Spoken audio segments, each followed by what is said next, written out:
ਸਾਡੇ ਸਮਾਜ ਵਿੱਚ ਇੱਕ ਕੁਰੀਤੀ ਬੜੇ ਜ਼ੋਰ ਸ਼ੋਰ ਦੇ ਨਾਲ ਵੱਧ ਰਹੀ ਹੈ। ਉਹ ਹੈ ਸ਼ਰਾਧ। ਅਕਸਰ ਹੀ ਲੋਕੀ ਸ਼ਰਾਧ ਗੁਜ਼ਰ ਚੁੱਕੇ ਆਪਣੇ ਬਜ਼ੁਰਗਾਂ ਦੀ ਯਾਦ ਵਿੱਚ ਕਰਾਇਆ ਕਰਦੇ ਨੇ।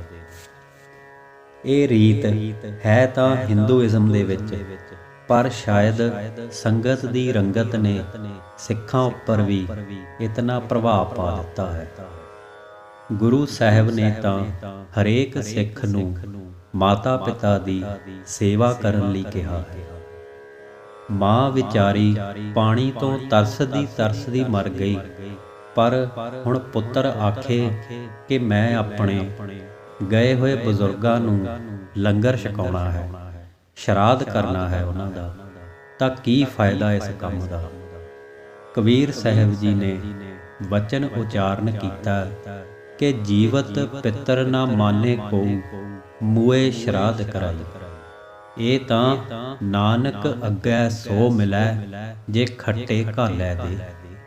ਚਾਹੇ ਤਾਂ ਜਾਣ ਵਾਲੇ ਆਪਣੀ ਜ਼ਿੰਦਗੀ ਵਿੱਚ ਚੰਗਾ ਕਰਮ ਕਰ ਗਏ ਨੇ, ਉਹਨਾਂ ਕੀਤੇ ਹੋਏ ਚੰਗੇ ਕਰਮਾਂ ਦਾ ਹੀ ਉਹਨਾਂ ਨੂੰ ਫਾਇਦਾ ਮਿਲਣਾ, ਜਾਂ ਫਿਰ ਨਾਮ ਜਪਿਆ ਹੀ ਅੱਗੇ ਜਾਏਗਾ। ਭਗਤ ਰਾਮਾਨੰਦ ਜੀ ਭਗਤ ਕਬੀਰ ਜੀ ਦੇ ਉਸਤਾਦ ਗੁਰੂ ਹੋਏ ਨੇ। ਇੱਕ ਦਿਨ ਭਗਤ ਰਾਮਾਨੰਦ ਜੀ ਨੇ ਆਪਣੇ ਚੇਲੇ ਕਬੀਰ ਜੀ ਨੂੰ ਕਿਹਾ ਕਿ ਉਹ ਫਲਾਣੀ ਗਾਂ ਦਾ ਦੁੱਧ ਚੋ ਕੇ ਲਿਆਵੇ। ਮੈਂ ਆਪਣੇ ਗਏ ਹੋਏ ਬਜ਼ੁਰਗਾਂ ਪਿੱਤਰਾਂ ਨੂੰ ਖੀਰ ਖਵਾਉਣੀ ਹੈ, ਉਹਨਾਂ ਦੇ ਨਾਮ ਦਾ ਸ਼ਰਾਧ ਕਰਨਾ ਹੈ। ਪੰਡਤਾਂ ਨੂੰ ਖੀਰ ਖਵਾਵਾਂਗਾ, ਬਜ਼ੁਰਗਾਂ ਨੂੰ ਪਹੁੰਚ ਜਾਏਗੀ। ਕਬੀਰ ਜੀ 7 ਵਚਨ ਕਹਿ ਕੇ ਚਲੇ ਗਏ, ਪਰ ਗੱਲ ਮਨ ਨੂੰ ਨਾ ਜਚੀ ਕਿ ਜਿਹੜੇ ਕਈ ਸਾਲਾਂ ਦੇ ਗੁਜ਼ਰ ਚੁੱਕੇ ਬਜ਼ੁਰਗ ਨੇ, ਭਲਾ ਉਹਨਾਂ ਨੂੰ ਕਿਵੇਂ ਖਾਣਾ ਖਵਾਇਆ ਜਾ ਸਕਦਾ। ਖੈਰ ਗਏ, ਅਜੇ ਉਸ ਗਾਂ ਨੂੰ ਚੋਣ ਦੀ ਤਿਆਰੀ ਕਰ ਰਹੇ ਸਨ ਕਿ ਵੇਖਦਿਆਂ ਹੀ ਉਹ ਗਾਂ ਡਿੱਗੀ ਤੇ ਡਿੱਗਦਿਆਂ ਹੀ ਮਰ ਗਈ। ਮਰੀ ਪਈ ਗਾਂ ਨੂੰ ਭਗਤ ਕਬੀਰ ਜੀ ਉਸ ਦੇ ਥਣਾਂ ਨੂੰ ਪਸਮਾਉਣ ਦਾ ਯਤਨ ਕਰਦੇ ਹਨ ਕਿ ਦੁੱਧ ਪਸਮ ਪਏਗਾ, ਮੈਂ ਦੁੱਧ ਚੋ ਕੇ ਲੈ ਜਾਵਾਂਗਾ। ਪਰ ਮਰੀ ਪਈ ਨੂੰ ਕੀ ਅਸਰ ਹੋਣਾ ਸੀ। ਪਰ ਫਿਰ ਸੋਚਿਆ ਕਿ ਸ਼ਾਇਦ ਇਸ ਨੇ ਕਈ ਦਿਨਾਂ ਤੋਂ ਕੁਝ ਖਾਧਾ ਨਾ ਹੋਵੇਗਾ, ਇਹਨੂੰ ਭੁੱਖ ਲੱਗੀ ਹੋਣੀ ਹੈ। ਸੋਚਿਆ ਕਿ ਘਾਹ ਲਿਆ ਕੇ ਖਵਾ ਦਿਆਂ। ਘਾਹ ਦੀ ਪੰਡ ਲੈ ਕੇ ਆਏ, ਲਿਆ ਕੇ ਖੁਰਲੀ ਵਿੱਚ ਸੁੱਟ ਦਿੱਤੀ, ਪਰ ਗਾਂ ਨੇ ਨਾ ਖਾਧੀ। ਫਿਰ ਆਪ ਘਾਹ ਦੀ ਮੁੱਠ ਗਾਂ ਦੇ ਮੂੰਹ ਵਿੱਚ ਪਾਉਣ ਲੱਗ ਪਏ।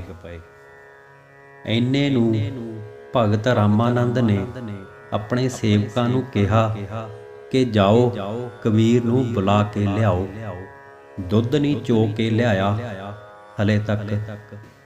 ਉਹਨਾਂ ਨੇ ਜਾ ਕੇ ਦੇਖਿਆ ਤੇ ਕਹਿਣ ਲੱਗੇ ਕਿ ਤੈਨੂੰ ਸਵਾਮੀ ਜੀ ਬੁਲਾ ਰਹੇ ਨੇ।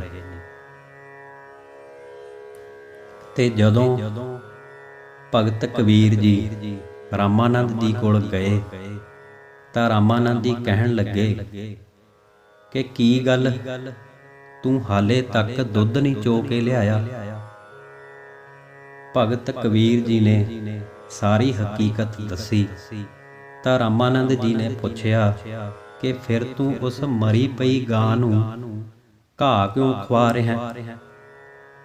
ਫਿਰ ਕਹਿਣ ਲੱਗੇ ਕਿ ਮੈਂ ਸੋਚਿਆ ਕਿ ਇਸ ਨੇ ਕਈ ਦਿਨਾਂ ਦਾ ਕੁਝ ਖਾਧਾ ਨਹੀਂ ਹੋਣਾ, ਕਿ ਚਲੋ ਇਹ ਤਾਂ ਹੁਣੇ ਮਰੀ ਹੈ, ਡਿੱਗੀ ਹੈ, ਇਹ ਤਾਂ ਕੁਝ ਖਾ ਲਵੇਗੀ।